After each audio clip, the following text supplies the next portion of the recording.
morning. Good. Morning. Mr. Sapp. Not fishing. Good. See you. Although the shirt looks like a little bit. I'm always thinking about it. Mr. Sapp, good morning. How are you, sir? George Keller. See y'all later. George, All right. City manager, Chris O'Brien, you know, heard of, I know. First time I heard Chris O'Brien's name was when I was in Otis Thomas's office that morning on the whatever the date, the 16th. Yeah, I know. First time I heard his name, but HR was pretty helpful in trying to get me a meeting with you, Chris. You didn't get any of those messages? What's that? I said HR was trying to get me a meeting with you. Yeah, we're coordinating. Sorry. Yeah, sorry, I know you've been chasing it for a long time, since May, right? I know that you had written that you were looking for a meeting with me, and so I'm happy that we're finally here. I walked in this place on the 21st of May. Okay. Your security downstairs is demanding ID. Everybody's got to give me ID. Yeah, that's the policy for the building for security, generally. Everybody, just like you go, go on an airplane and there's an ID request. That's how it is here. And you're telling me to walk into people's building, you're going to allow ProServe to demand my ID? To violate my Fourth Amendment? And Chris, you can respond to that. I mean, Yeah, I mean, we have the ability to implement reasonable security measures. Chris, aren't you a former police I officer? am. I'm just trying When does the police have the right to ask me for ID? 901.151, correct, Chris? That's security downstairs, Yeah, fellas. no, and Are we serious right now? It's not. We serious right now? Mr. Sapp. No. Let me finish with what I'm saying. I'll allow you to speak. Please. Because right now we're definitely starting off on the wrong foot. If you're telling me a policy is going to override my Fourth Amendment to be securing my papers, persons, and effect as I walk into the people's building, Chris, please, why don't you have your us- floor. We can Your have the city floor. attorney Please. review that if you like. Yeah, and we've been From through what I this know for from day years, one. sir. Honestly, sir, the law does allow us to set reasonable standards for security and safety in the building, and that's one of the things we do here, as in many public buildings and in airports and courthouses and many places. All the public Airport is to travel. Let's not do that. courthouses, Let's not city do that. halls, many other public Courthouse buildings. ain't many- asking me for my ID. Many other people's places. Courthouse sir. is not asking me for my ID. What's Sir, your name again? George, sir. George, Yes, and what's your capacity here? Keller, the city manager. George sir. Keller. Do you have a law degree or something? No, You sir. swore an oath to the Constitution, George? We've been. You're not answering my question, George, please. Sir, we've been Please, through this with the please, city please, attorney. George. And the city attorney's not here to answer my questions right now. But they will And you're be telling me happy- your they'll be policy. happy to No. give me an opinion. Hold on. So your city attorney saying that your policy supersedes the United States That Constitution? our policy is sound based on the law. Your policy to demand ID to walk in the city hall is sound. Yes, sir. Your security, did you ProServe swear an oath to the Constitution? Don't know.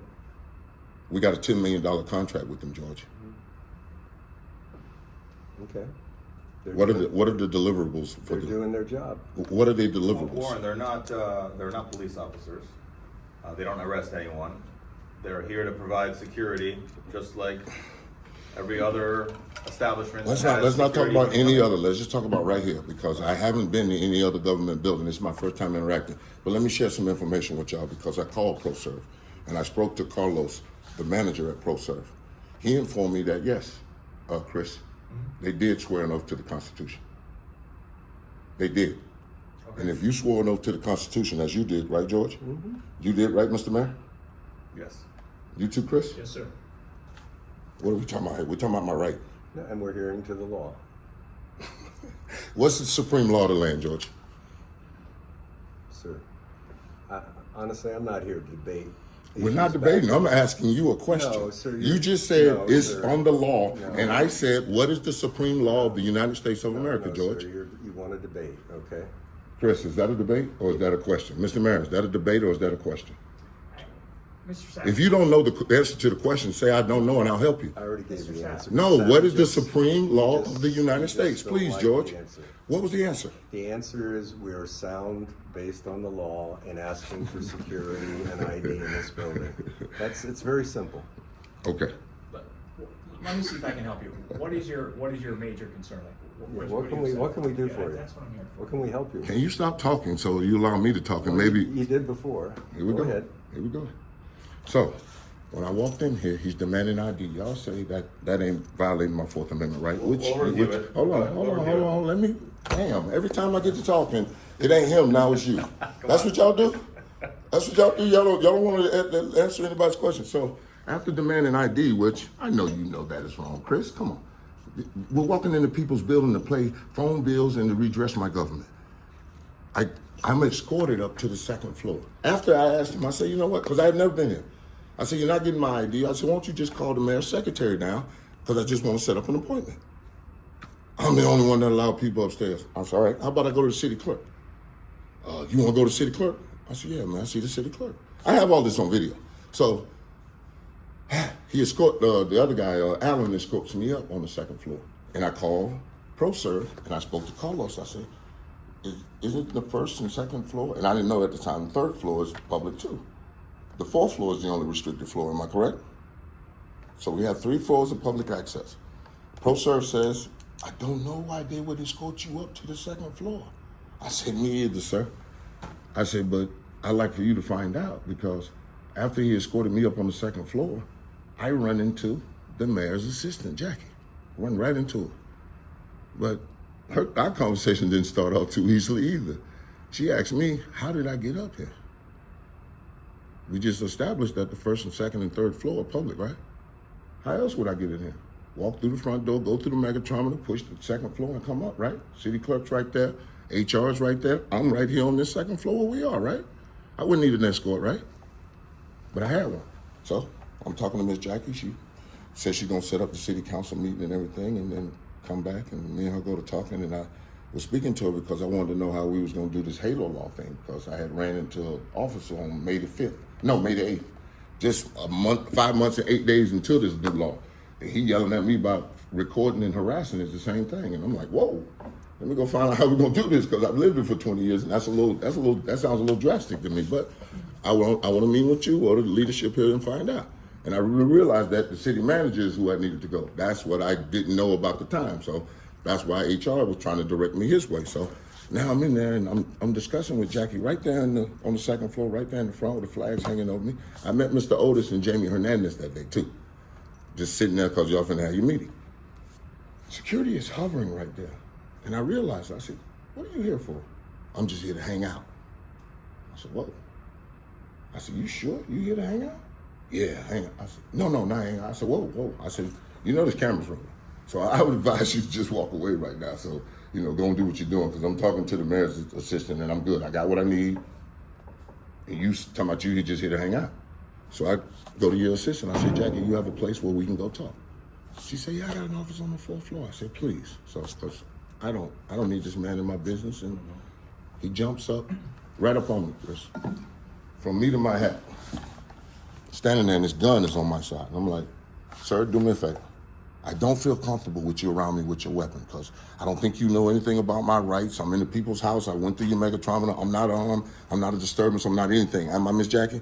No, you're not. I said, we're going to I said, Miss Jackie, you have a domain over your office. So he ain't coming, right? No, he ain't coming. I get on the elevator with him. He jumps on the elevator. Oh, he has a post up there, Miss Jackie. I said, it's fine. Let him go to his post or wherever his job's taking him, because I'm not his job. Walking out the elevator, he's right up on me. I said, give me your name, man. And everything, you're a supervisor and everything. So he gives me Claude Sanders and Carlos. And I said, write it down for me. I'm going to the mayor's office, and, I'll come back and I'll get this information from you, because what you're doing right now ain't cool. You're trying to chill my First Amendment with your gun, with this intimidation. So we get to the door, which has a beep. Miss Jackie says, I'm good, he's good, you good. Beep, open the door. I get ready to walk in. I got a video of this, Chris. He's up on me. I mean, up on me. I'm like, can you let the door go, my man? He's steady holding the door. Miss Jackie, he's good, we good. He's steady. The door like closing. He's steady grabbing it. 3 times in a row. I'm like, just let it go. Because I'm not moving until you let this door close, because I'm not dealing with you no more. You all up on me with your firearm. I don't understand what you're doing. I really don't. I'm just here to get a meeting with the mayor. So after I do that, speak to Miss Jackie. She tells me she'll get me a meeting with you. I go back downstairs, and I'm looking at Mark Jackson, is who he said his name was. He wouldn't identify himself. He called himself Mark Jackson. His name's Claude Sanders, correct? I don't know who you're referring to exactly, but we do have a Claude that works there. Yeah, he said, yeah, at the front. He said his name was Mark Jackson when I first asked him. He was asking me for his ID, and I asked him for his name to go up to the city clerk. My name, Mark Jackson. Okay, Mark Jackson, cool. But Alan Pierce gave me his real name and the correct thing. He's the one that at the front that's demanding ID. Now he don't want to identify himself. Really? So I come back downstairs and I had showed Jamie Hernandez your 3 unconstitutional signs as we're in compliance with the law. Your 3 unconstitutional signs you had in the lobby saying that we couldn't use our phones in the lobby. Y'all agree with that one? Those 3 signs? Because Claude said they had been there 30 years, and that's amazing. I don't think we had cell phone cameras for 30 years. But, to be what he said, and that's what he said. So I came back down, and Jamie Hernandez, who's no longer here, did the right thing. He took the signs down. Took them down off the wall because that is unconstitutional. You can't tell me I cannot use my cell phone in a public lobby. What am I missing? Am I missing something here, Chris? Well, you said it was 3 though. 3. 1 on the right here, and then 2 on the wall. 3 signs, not Yeah, 3 signs. violation. Yeah, 3 signs. No, not 3 different violations. But he took them down. Okay. So after I get finished coming down on the 21st, yeah, Mr. Jackson tells me, I come down and I ask him about, his 3 signs and everything, and I'm asking him his name and everything. He said, I don't fly right. He said, I don't fly right. I asked him, I said, could you write your name down for me, sir? Because I wanted him to write his name down because every piece of paper I had Miss Jackie's name writing on it, had Devin, Helen, the chief's email on it, different, she didn't give me yours. Yes, she did. She gave me yours on the back of the card, everything. So I had all this information, so I'm just asking him to give me his information. Right in front of Jamie Hernandez, he was doing this, telling me his hand hurt, he don't do no work, he was on break, and all of this. So 24th, I come back. Because I haven't gotten the email, haven't gotten anything, and I was coming to file a public record request to get this contract right here between you guys and ProServe. That's why I know it's a $10 million contract for 5 years, and we fired Blue Shield, who was coming in as the lowest bidder at 8, Right. and we fired them because they wasn't giving the deliverables, right? Exactly. Yeah, so I'd like to make a public record request for that firing and the deliverables that they wasn't giving us and the deliverables for ProServe. So I come in on the 24th. Mark Jackson is doing his thing again, and he has the sign up. Back up. I see your boss Jamie can't, because Jamie is over them, correct? Yeah. Well, Jamie was the emergency manager. So Jamie was over ProServe, right? And then it kicked down to you, right, Chris? Yeah. All right. Jamie took down the signs.